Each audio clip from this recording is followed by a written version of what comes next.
Bom dia, meu povo, bom dia, minha pova, bom dia, meus amores. Qual que é o intuito dessa live de hoje? É fazer uma série de lives onde eu vou compartilhando com vocês a leitura desse livro aqui, Diálogos sobre a Afetividade, do Dr. Ivan Capelato, da editora Papiros. Tem na nossa livraria na escola também para vender, www.ebpsicanalise.com, tá? Lá no link da livraria. Por quê? Eu normalmente faço as minhas leituras e aí eu pensei comigo, bom, eu acho que eu posso compartilhar as minhas leituras, né, com vocês, nossos seguidores, e a gente vai gerando, né, um conteúdo para nossa comunicação, né, para a gente saber do que se trata, né, a psicanálise. A psicanálise não trata, né, só apenas dentro do setting, né? A psicanálise a gente pode aplicá-la na nossa vida. Então, o intuito é fazer essa série com essa leitura compartilhada. Do que se trata então o livro? Diálogos sobre a Afetividade, do Dr. Ivan Capelato. Então, este livro ele procura dar respostas a algumas questões que angustiam pais e educadores. Ele foi elaborado com base em um programa radiofônico em que o autor dialogava com os interessados sobre os problemas do dia a dia relacionados à educação de seus filhos e alunos. Então, era um programa de rádio. Bom dia, Tiago. Bom dia, Psicologia Morumbi. Tudo bem? Então, esse livro nasceu então de um programa de rádio da Universidade Estadual de Londrina, onde o Dr. Ivan Capelato ia toda sexta-feira lá e ele respondia aos ouvintes que ligavam ao vivo, respondia a cartas. Então, no começo do século XXI, agora 2000 e alguma coisa, bem no comecinho mesmo, e aí o Dr. Ivan Capelato compilou algumas partes desse programa e o que ele fez? Ele transformou nesse livro. Então, é um livro com perguntas e respostas, tá? Então, naturalmente, considerando o contexto de perguntas e respostas veiculadas ao vivo no rádio, nem sempre foi possível aprofundar o tema como o autor gostaria. Contudo, o objetivo principal desta publicação é trazer um pouco de luz, um caminho inicial que possibilite transformar as dúvidas e as preocupações e ações positivas. Então, a obra que agora eu tenho em mãos não tem a pretensão de ser um guia científico, mas visa servir de estímulo para a reflexão sobre a afetividade e as relações familiares, fator essencial de nosso bem-estar no mundo. Então, bom dia, Karine, bom dia, Deta J. Matos, bom dia, Andréia. Então, vamos lá. O que eu ia trazer para vocês também? Essa parte da introdução é bem interessante. Eu vou ler para vocês. E aí, para quem perdeu o comecinho da live, a ideia é eu compartilhar as minhas leituras que eu faço todos os dias com vocês. Então, eu vou ficar aqui com vocês de 15 a 30 minutos, dependendo do tempo que eu tiver durante a live, tá? Durante o dia. Mas a ideia é a gente fazer sempre essa leitura compartilhada, sabe? Eu vou lendo, vou refletindo aqui com vocês. Se surgir alguma reflexão com a leitura que eu estou trazendo, coloquem aí no bate-papo, a gente interage, conversa sobre, tá bom? Então, pegando um pedacinho aqui da introdução, do que essa obra trata, né? Intimidade familiar. Então, é a aplicação no dia a dia da psicanálise, tá bom? Falar sobre família é falar da instituição mais, entre aspas, barulhenta entre todas as que existem. É falar de um aglomerado de sujeitos humanos em que a única coisa que os liga é a afetividade. A afetividade é a dinâmica humana mais profunda e complexa que podemos experimentar. É a loucura das relações, tão difícil de compreender e aceitar. A afetividade, ela se dinamiza a partir do momento em que o sujeito humano se liga a outro sujeito humano pelo amor. Então, a base da afetividade é o amor. E como é difícil a gente sustentar o amor, né? Parece fácil. É igual sustentar que tá tudo bem. A gente pensa que é tranquilo, mas basta tá tudo bem, né? A gente costuma ouvir no set, o paciente ele traz assim: ai, tá tudo tão bem que eu tô com medo de acontecer uma coisa ruim. Ai, sempre que tá tudo bem acontece uma coisa ruim. Ah, minha tia, minha avó, minha mãe sempre dizia que quando estava tudo bem você podia esperar. Então, sustentar que tá tudo bem é difícil, né? Sustentar o amor é difícil. Amor é um sentimento único, mas que traz no seu núcleo um outro sentimento, complexo e profundo também, que é o medo da perda. Né? Aí vai acontecer alguma coisa ruim. Então, eu tenho um amor, e agora? E se eu perder isso, como é que eu faço? Assim, quando começamos a amar, também começamos a temer a perda do ser amado. Quanto mais o filho se desenvolve, cresce e começa a procurar sua vida própria, maior o medo dos pais de perdê-lo. Quanto maior é o amor entre o casal, maior o medo da separação, da perda, da morte. Esse medo profundo e misterioso vai ser o motor de outros sentimentos, como o ciúme, a raiva, o ódio. Então percebam como é que não é fácil amar? Eu falei, cara, Né? Eu toquei no meu vídeo aqui no YouTube. Ao vivo é assim. Né? Então, assim, numa família normal, saudável, o amor entre seus membros vai ser proporcional ao medo. E, nessa equação, vamos escutar os gritos, os pedidos, o desespero e, muitas vezes, a briga que o medo vai gerar no seio da instituição mais importante da vida do homem sobre a Terra. Né? E que instituição seria essa? A família.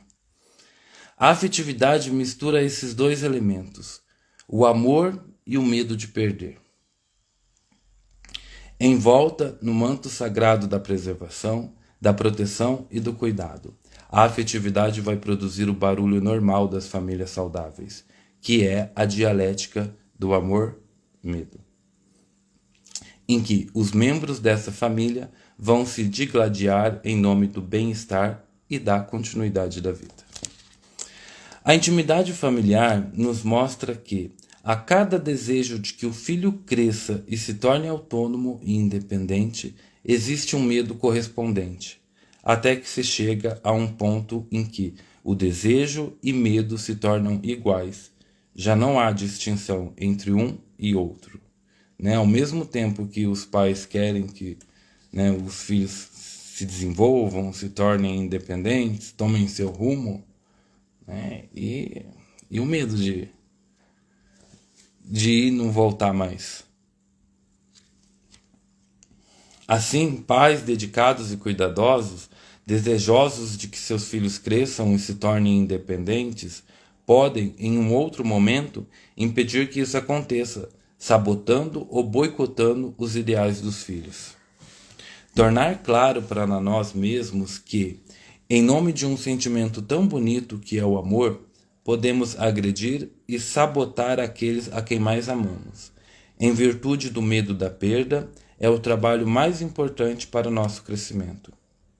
Saber e perceber que temos muito medo e que esse medo pode nos tornar agressivos, nervosos, ciumentos e, às vezes, doentes. e que podemos agredir e ofender as pessoas que mais amamos é a tarefa a ser realizada, diariamente, na intimidade mais básica do casal e nas instituições que ajudam as famílias a compreender melhor sua identidade. E a gente vê muito disso no setting, porque o que a gente leva pro setting? Né? A gente leva o nosso sofrimento. E aí, e o nosso sofrimento está onde? Está onde está o nosso amor. Né? E onde está o nosso amor? Está nas nossas relações mais íntimas, tá no seio da nossa família, tá na nossa relação conjugal, está na relação com os filhos, está na relação com os pais. E aí a gente briga muito, né? O famoso conflito. Então existe um conflito danado nos lares. E é esse conflito que mantém essa família viva, né? Terapias de família, religião, grupos que entregam casais e outros mecanismos de ajuda são sempre bem-vindos, mas o mais importante é a consciência de que uma família é formada por escolhas. O casal se escolhe e escolhe ser pai e mãe dos filhos. E somente o amor pode dar sustento à escolha. Portanto, temo imaginar que aqueles a quem escolhi em nome de algo tão sublime como o amor, eu posso perder. Assim, o meu inconsciente cria mecanismos de proteção à perda, desencadeados pelo medo. Né? Aquela também famosa ansiedade. Né?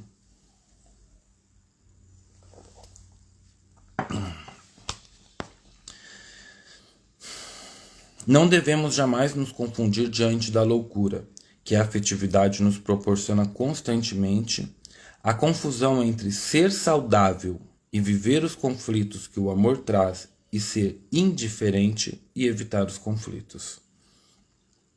Quem evita os conflitos da afetividade, evita também o amor. Saber perdoar a crise do companheiro medroso e saber ouvir o filho que não aceita o medo dos pais é o maior sinal do nosso crescimento no seio da família. É saber também que aquele outro que está conosco, ele também sente tanto medo quanto a gente.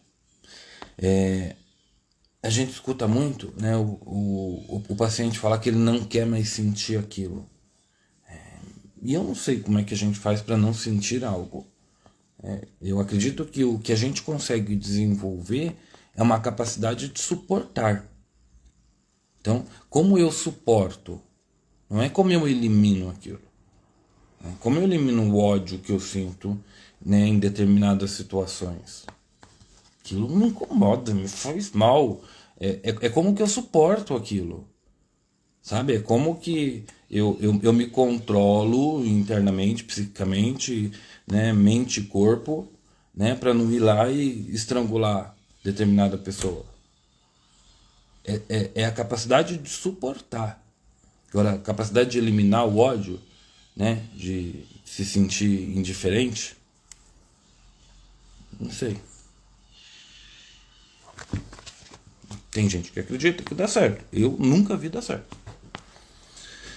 Pensar que esse barulho forte e intenso é um sinal de vida e amor é descobrir que amar não é um mar de rosas, nem um romance de sussurros e carinhos, mas uma avalanche de gritos, queixas, pedidos, xingamentos e, após essa vivência vulcânica, a possibilidade de pedir desculpas, aceitar desculpas, beijar, abraçar, chorar, se necessário, e rir da experiência maior da vida, que é saber amar. Então, amar é um exercício diário, sabe? É saber suportar que o outro deixou a toalha molhada em cima da cama, você foi lá e molhou, né? Você tira a toalha e estende no banheiro, põe no sol. Então, amar não é o vivemos felizes para sempre de um final desses filmes que passam na sessão da tarde. Amar é um exercício de de trazer para sua vida um outro tão desejoso quanto você e tão medroso quanto você. Isso é uma maneira da gente qualificar, no sentido de tentar caracterizar o amor. Porque amor, a partir do momento que você define, não é mais amor. A minha concepção de amor é... Amar é aquilo que você sente de uma maneira tão intensa que te toma, que você não consegue definir. Não tem definição. Você sente. O amor você sente. Como é que uma mãe explica como é que ela ama o filho dela? Ela ama, ela sabe que ela ama. E ela ama de dentro dela. Aquilo, sabe? Chega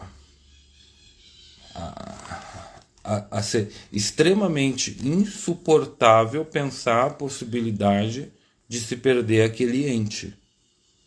Já perceberam que a gente tem nome para tudo? Né? Quando uma pessoa mata a outra é assassinato. Né? Quando uma pessoa se mata é suicídio. Né? A gente vai dando dor para determinados tipos de mortes, mas a morte de um filho não tem nome. É uma dor tão forte que não tem nome. Então imagina como é que é o amor de uma mãe por um filho. Ela consegue explicar isso em palavras?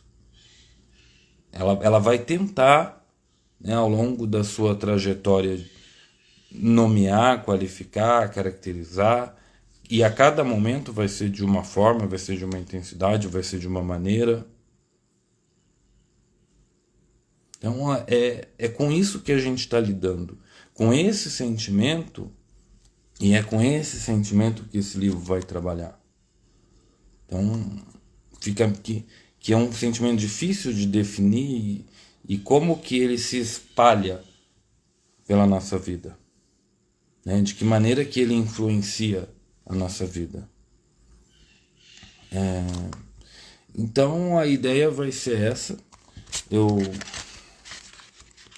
hoje eu acho que eu trouxe mais uma. Eu vou deixar essa live salva, porque aí depois quem perdeu assiste e pegar mais lá na frente. Porque agora, então, a partir de amanhã, então, eu começo a leitura do primeiro capítulo.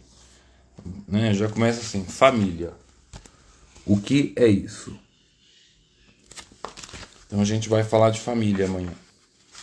Né? E é interessante, dentro desse contexto que nós estamos, né, tentar falar sobre família. Né? Parece até pecado falar de família agora. Então a gente vai falar de família aí, de interações de pessoas que se amam. Né? Então né, a gente vai fazendo essa leitura.